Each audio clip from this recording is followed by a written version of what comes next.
اور اسی دوران امام نے کیا کیا، سخت زمانہ تھا، کوئی ایسا کام نہیں کیا جس سے دشمن کو موقع ملے اور شیعوں کا قتل عام، اور اس کے مقابلے میں امام کے بھائی نے کیا اور کئی لوگ مارے گئے۔ امام کے سگے بھائی زید ابن علی، زید شہید جنہیں کہتے ہیں، زیدی سادات جن کی اولاد ہے، اور یمن میں جو زیدی شیعہ ہیں ان کے پیروکار ہیں۔ اس وقت میں انہوں نے قیام کیا، امام نے قیام نہیں کیا، لیکن امام نے تبلیغ کی، فقہ کی بنیاد رکھی۔ اسی وجہ سے اثنا عشری واحد برانچ ہے شیعوں کی جس کے پاس اپنی فقہ ہے، اور فقہ ہے اور اپنی فقہ ہے، ورنہ زیدیوں کے پاس اپنی فقہ نہیں ہے، وہ سنیوں کی فقہ کو فالو کرتے ہیں۔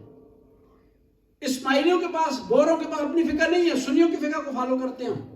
لیکن امام باقر علیہ السلام نے ایک فقہ کی بنیاد رکھی، یہ بتانے کے لیے کہ آل بیت علیہ السلام کی ایک علیحدہ فقہ ہے اور اس پہ چلنا ضروری ہے، اور اس میں مین چیز جو ہے وہ ولایت علی ابن ابی طالب۔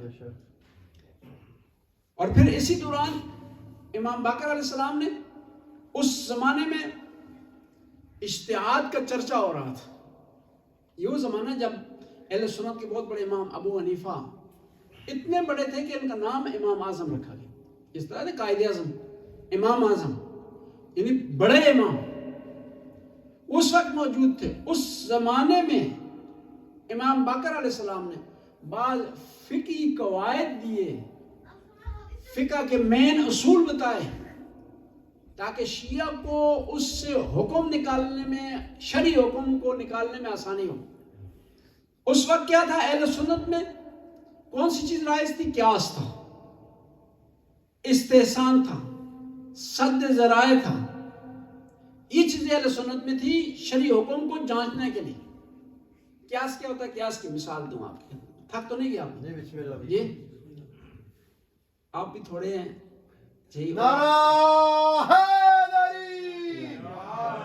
جب لوگ تھوڑے ہونا پھر خوب قابو آ جاتے ہیں، پھر وہ مثال ہو جائے گی جی، وہ کیا کہتے ہیں نا، ایک دہقان کسان ہوتا ہے نا جی، فارمر، پرانے زمانے میں یہ ہل چلاتے تھے، ان کے ساتھ ہوتے، ان کے پاس یہ ہوتے بیل ہوتے تھے، بیل ہوتی تھی، ایک ہل پیچھے ہوتی تھی، وہ جو بیلوں کی گردن میں ڈالتے ہیں اسے ہم ہماری زبان میں جھوٹ کہتے ہیں، آپ کے پنجاب میں کیا کہتے ہیں؟ بیلوں کی گردن میں ڈالتے ہیں، پیچھے ہل اس کو کور کرتی ہے جی، وہ بہرحال ہوتا تھا۔ اور پرانے زمانے میں ہالستہ چلتی تھی۔ وہ صبح صبح ایک کسان جا رہا تھا جو ہے ہل چلانے کے لیے، کاشت کرنے کے لیے، صبح جب جا رہا تھا دیکھا کہ مسجد کی دروازے، مسجد کے اکثر کھلے ہوتے ہیں پاکستان، مسجد میں دیکھا اس نے جان کر کے لوگ رکوع میں کھڑے ہیں نا، وہ اپنے کام پہ چلا گیا، سارا دن ہل چلائی، ہل چلانے کے بعد شام کو مغرب کے بعد واپس آیا، اتفاق سے وہ بھی نماز کے ٹائم تھا، تو دیکھا لوگ رکوع میں کھڑے تھے، اس نے سمجھا کہ بیچارے صبح سے کھڑے ہوئے، صبح جاتے ہوئے اس نے دیکھے تھے اسی پوزیشن میں، اتفاق سے واپس آیا تو اسی پوزیشن میں کھڑے، تو اس نے آواز دی کہ مولوی چھڑ دینا، میں نہ دانوں نہیں چھڑتے تھا تو ہے نا، بیچارہ نے نہیں چھڑا، تو وہ آپ بھی قابو آ گئے۔ جو یہ دو ورقے ہیں یہ آپ کو سنانے ہیں، صلوات پڑھیں اللہم صلی علی محمد و آل محمد، کھلا کھلا کر کے لکھا ہے، اور پھر اس پہ ہینڈز لکھے ہوئے، ٹھیک ہے، گھبرائیں نہ، انشاءاللہ جلدی ختم کرتے ہیں۔ وہاں پر قیاس کی مثال دیتا ہوں، قیاس کیا ہوتا ہے؟ اہل سنت میں ہے قیاس، حکم شرعی کو نکالنے کے لیے قیاس سے کام لیا جاتا ہے۔ قیاس کی مثال اس طرح ہے کہ ایک آدمی مثال کے طور پر اخروٹ کو دیکھے، اس کے درخت کو دیکھے، اور پھر ہندوانے کو دیکھے، اس سے پوچھا جائے کہ بتاؤ کہ یہ ہندوانے کا درخت کتنا بڑا ہوگا، تو کہے گا کم از کم اخروٹ کے درخت سے بڑا ہوگا، کیونکہ اخروٹ اتنا، اس کا درخت اتنا ہے، تو ہندوانا اتنا ہوگا، تو درخت بھی بہت بڑا ہونا چاہیے۔ ہم بھی کہتے ہیں صحیح نہیں، یہ قیاس ہے، یہ صحیح نہیں کہ آپ اخروٹ کے درخت کو ہندوانے کے درخت پر قیاس کریں، تربوز کے درخت پر قیاس کریں۔ ایک اور مثال دو قیاس کی آپ کو آسان سے، اور امام نے آ کر منع کیا قیاس۔ ایک اور مثال یہ ہے کہ پرانے زمانے میں آج سے 300 سال پہلے یونیورسٹیاں نہیں ہوتی تھی، there is no college in university، صرف مولوی لوگ بھی پڑھے لکھے ہوتے تھے، کسی نے خط پڑھوانا ہے مولانا سے، کسی نے لکھوانا ہے مولانا سے. مدرسے میں لکھنے پڑھنے کا کام ہوتا تھا. یونیورسٹیاں کالج اس وقت نہیں ہوتی، ٹیکنیکل کالج، دوسرے کالج، یہ سائیکولوجی، ڈاکٹری چیزیں نہیں ہوتی تھی 300 سال پہلے. تو لوگ سارے کام مولوی سے کرواتے تھے، عالم دین سے کرواتے تھے.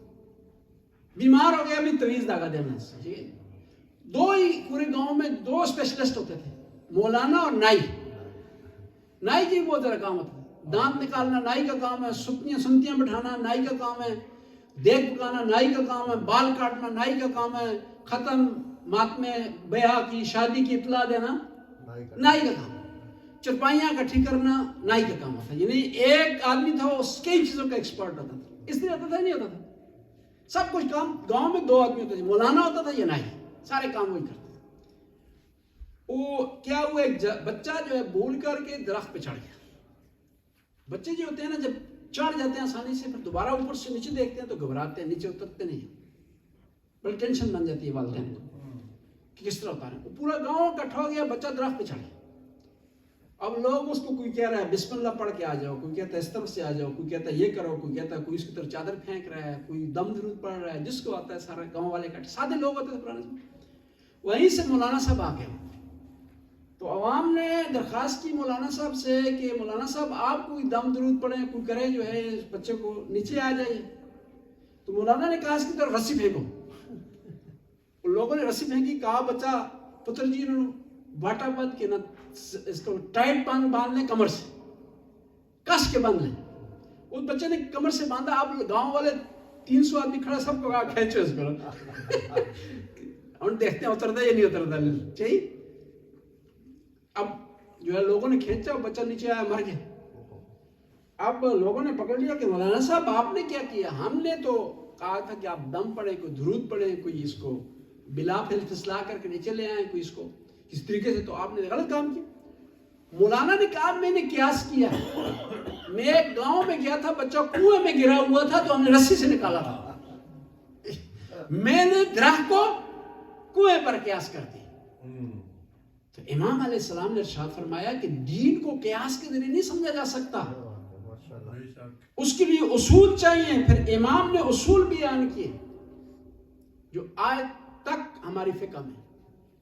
ایک قاعدہ امام نے بیان کیا ہے کہ یقین کو شک کے ذریعے نہیں توڑا جا سکتا.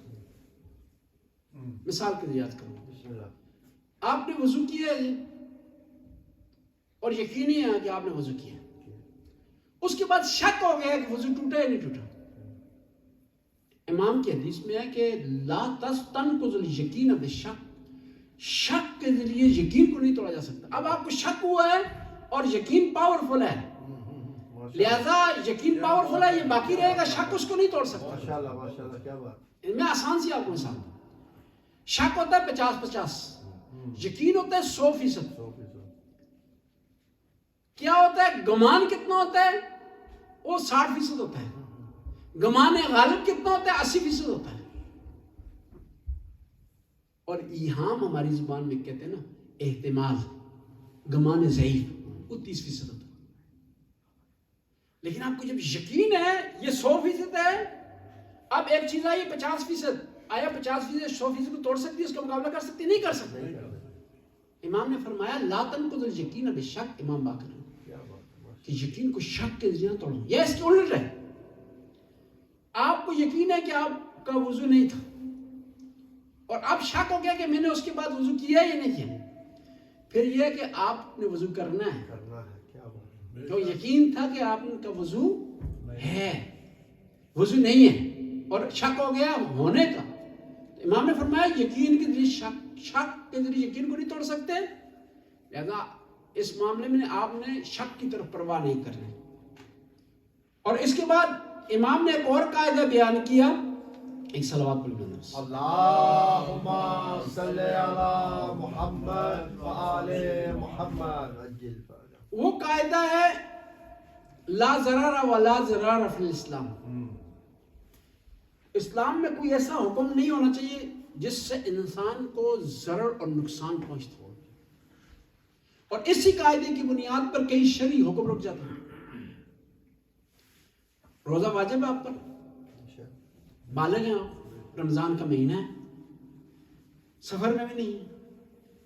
لیکن آپ بیمار ہیں اور روزہ رکھیں گے تو آپ کی بیماری میں اضافہ ہو جائے گا. امام کا یہ قاعدہ ولا ضرر فی الاسلام، اسلام میں کوئی ایسا حکم نہیں ہے جس سے انسان کو نقصان پہنچتا ہو. بس شریعت یہاں رک جائے گی اس بنیاد پر، لا ضرر ولا ضرار فی الاسلام. اسلام میں کسی کو حق نہیں پہنچتا کہ دوسرے کو نقصان پہنچائے یا اپنے آپ کو نقصان دے. بس اسلام میں کوئی ایسی عبادت نہیں ہونی چاہیے جو انسان کے لیے نقصان کا سبب بنتی ہو. اور اسی طرح امام نے ایک اور قاعدہ بیان کیا. امام نے قاعدہ اس طرح بیان کیا. ایک شخص آیا امام کی خدمت میں، کہا 2 روایتیں ہمارے پاس پہنچی ہیں آپ سے، ایک میں حکم ہے یہ کام کیا جائے، دوسری میں حکم ہے یہ کام نہ کریں. ہم کون سی روایت کو لیں؟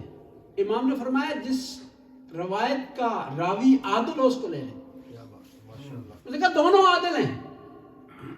امام نے کہا جو ان میں سے زیادہ حافظے والا ہے اس کو لے لیں. اس نے کہا دونوں حافظے والے ہیں. پھر اس نے کہا کہ جو ہے امام نے کہا کہ اس میں سے جو شیعہ ہے اس کی روایت کو لے لیا جائے. کہا دونوں شیعہ ہیں. پھر امام علیہ السلام نے فرمایا اس میں دیکھو کہ ان میں سے زیادہ پڑھا لکھا کون ہے، اس کی روایت کو لے لو. زیادہ تقوی والا کون ہے، اس کی روایت کو لے لو. یعنی امام نے قانون بتا دیا ہمیں کہ ہم نے روایات کو کس طرح پرکھنا. اور اسی وجہ سے فقہی اختلاف بھی آپ کو بتاتا ہوں. تیسری اور چوتھی رکعت میں آپ سورہ ہم بھی پڑھ سکتے ہیں، تسبیحات بھی پڑھ سکتے ہیں. تسبیحات بھی پڑھ سکتے ہیں، سورہ ہم بھی پڑھ سکتے ہیں. بہتر یہ ہے کہ تسبیحات پڑھی جائے. کیوں؟ جو تسبیحات والی روایت ہے وہ کیا ہے، وہ اہل سنت سے نہیں ملتی. لیکن جو فاتح والی روایت ہے وہ اہل سنت سے ملتی ہے. کیوں؟ اہل سنت فاتح پڑھتے ہیں. اس لیے ہمارے یہاں ترجیح اس روایت کو ملے گی کہ جو اہل سنت سے نہیں ملتی. لہذا بہتر یہ ہے کہ آپ تسبیحات پڑھیں، لیکن اختیار آپ سورہ ہم بھی پڑھ سکتے ہیں. کیونکہ جو تسبیحات والی روایت ہے اس کو تکیے پر عمل نہیں کریں گے ہم، اور سورہ حمد والی روایت ہے اس کو تکیے پر عمل کر دیں کہ یہ راوی نے یہ تکیہ کیا ہے بیان کرتے ہوئے، یا اس وقت امام نے موقع اور مال کو مصلحت سمجھ کے تکیتاً بیان کیا کہ آپ تیسری اور چوتھی رکعت میں سورہ حمد نہیں پڑھ سکتے. یہ ترجیح وہاں پر کس کو ہوگی؟ اس روایت کو جو اہل سنت کی مخالف پائی جاتی ہے. اس کے علاوہ امام علیہ السلام نے احادیث کو بہت زیادہ پھیلایا. پیغمبر پاک کی احادیث کو، ائمہ اطہار کی احادیث کو. اہل سنت میں 70 سال تک حدیث پر پابندی تھی. 70 سال تک پابندی تھی، حدیث لکھی نہیں جاتی تھی. صرف خاص لوگوں کو اجازت تھی کہ وہ حدیث بیان کریں یا لکھیں. ان میں حضرت ابو ہریرہ کی ان کو اجازت تھی، کعب احبار کو اجازت تھی. کہ بعض خاص افراد کو اجازت تھی کہ وہ حدیث کو بیان کریں، احادیث کو لکھیں. اب اس میں ہم بحث میں نہیں جاتے کہ وہ کیوں منع کیا احادیث انہوں نے.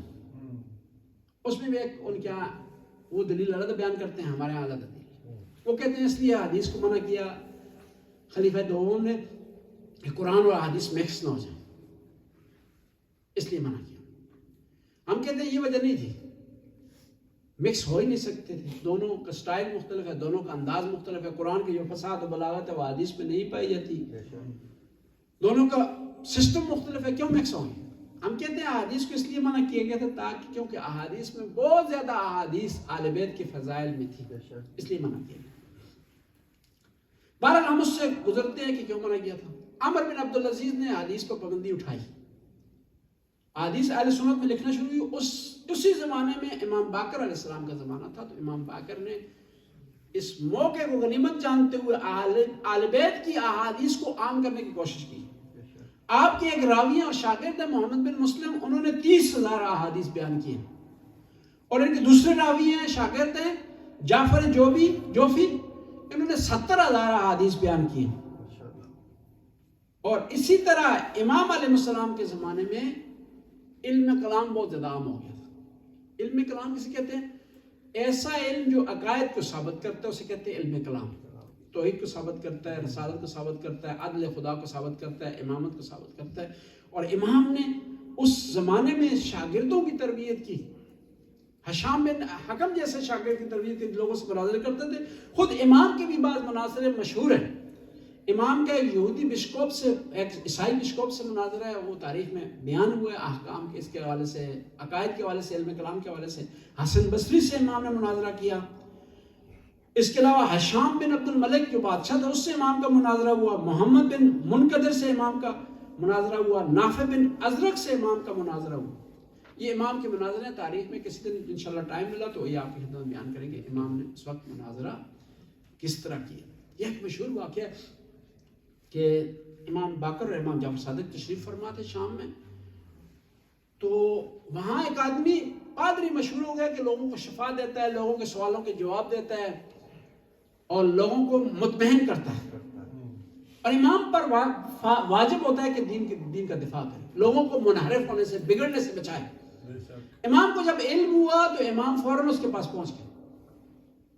تو جب جمگٹھا کام ہوا تو امام باقر اور امام جعفر صادق تشریف فرما تھے. تو کہتے ہیں کہ اس نے پوچھا کہ آپ لوگ کون ہیں؟ انہوں نے کہا مسلمان ہیں، امت محمدی سے. کہا آپ اپنے مذہب کے عالم دین ہیں یا عام عوام ہیں؟ تو امام کا یہ ہوتا ہے تکبر بھی نہیں ہوتا امام میں، لیکن حق بھی بتانا ہوتا ہے. اگر یہ کہتے ہیں کہ میں عالم دین ہوں تکبر آئے گا. فرمایا میں جاہلوں میں سے نہیں ہوں. اس نے چند سوال وہاں پر کیے امام باقر سے، ان میں سے ایک سوال آپ خدمت پیش کرتا ہوں. اس نے کہا کہ آپ لوگ کہتے ہیں کہ جنت میں کھانا ہوگا، پینا ہوگا، نعمتیں ہوں گی، لیکن وہاں پر حاجت کی ضرورت نہیں ہوگی، یعنی وہاں پر ٹوائلٹ نہیں. تو کھائے گا پیے گا پھر ٹوائلٹ نہیں ہوگی. آئے دنیا میں ایسی کوئی مثال ہے کہ انسان کھائے پیے اور ٹوائلٹ نہ ہو؟ امام باقر نے ارشاد فرمایا کہ ماں کے پیٹ میں بچہ کھاتا بھی ہے پیتا ہے لیکن جو ہے وہ ٹوائلٹ نہیں اس میں. امام باقر علیہ السلام کے جو دروس انہوں نے رکھے، تدریس کی انہوں نے، ایجوکیشن دی، کہتے ہیں کہ 3 سے 4 ہزار شاگرد آپ کے تھے. اور اسی مدرسے کو بعد میں امام جعفر صادق نے آگے بڑھایا. اور امام کے جو مدرسے کے شاگرد تھے، مین شاگرد عبان ابن تغلب ہیں، زرارہ بن عائر ہیں، جعفر جوفی ہیں، محمد بن مسلم ہیں، ابو خالد کابلی ہیں، فضیل بن یسار ہیں، ابو صباح کنانی ہیں. اور یہ جو زیارت عاشورہ ہم پڑھتے ہیں نا، زیارت عاشورہ بھی امام باقر سے منقول ہے. امام باقر تھے جنہوں نے کربلا کی شناخت کروائی زیارت عاشورہ کے ذریعے. امام نے وہاں بتایا کہ کون لوگ لعنت کے مستحق ہیں، کون وسیلہ بنے ہیں جن کی وجہ سے کربلا میں ظلم ہوا ہے، اور کن ہستیوں پر ظلم ہوا ہے، اور ایک مومن کو کربلا کی نسبت اس کا کیا عقیدہ ہونا چاہیے. وہاں نا علم الان فلاں فلاں نام لیا جاتا ہے، اول و ثانی و ثالث، اور پھر کہا یزید خامس. یہ امام باقر نے بتایا. یعنی وہ ہستی کربلا کی شناخت کروا رہی ہے کہ کربلا میں کیا ہوا اور کن ہستیوں کے ساتھ ہوا، اور وہ لوگ کس چیز کے مستحق ہیں جنہوں نے ظلم کیا ہے کربلا میں. اور پھر آخری جملہ آپ کے بڑا پیارا جملہ امام نے زیارت عاشورہ، اللہم محیا، خدایا ہمیں محمد و آل محمد کی حیات عطا فرما، اور ممات محمد و آل محمد، اور ہمیں وہ موت عطا فرما جو شہادت کی موت ہوتی ہے، جو خدا نے عطا کی ہے کس کو؟ اہل بیت علیہ السلام. اور پھر وہاں پیارا جملہ کہا کہ لعنت ان لوگوں نے جنہوں نے امام حسین کو شہید کیا، وَأَلْجَمَتْ وَتَنَقَّبَتْ لِقِتَالِهِ، نہ فقط ان پر لعنت ہو بلکہ جو لوگ رضیت پہ خاموش ہو کر جنہوں نے رضایت کا اظہار کیا امام حسین کی شہادت پر، وہ لوگ بھی لعنت کے مستحق ہیں. یعنی کربلا کا جو آئیڈیا میں بتا کیا نا، ایڈنٹیٹی زیارت عاشورہ سے ملتی ہے، وہ امام باقر نے عطا کیا. اللہم صلی علی محمد و آلہ. خدا اس کلیل سی عبادت قبول منظور فرما، ہمارے گناہوں سے درگزر فرما، نیک کام کرنے کی توفیق عطا فرما، برائیوں سے محفوظ رہنے کی توفیق عطا فرما. زمانے کے امام کو ہم سے راضی فرما. یا اللہ آج عید کا دن ہے، یا اللہ ہم عید کا دن منا رہے ہیں، یا اللہ اس بھی عید کے دن کی برکت سے حاضرین پر برکتوں اور رحمتوں کی بارش فرما، جو پریشان عالم پریشانی کو آسانی میں تبدیل فرما، اے اللہ اس مرکز کو قائم و دائم فرما، جو مومنین و مومنات یہاں خدمت کر رہے ہیں ان کو توفیقات میں اضافہ فرما۔ ربنا آتنا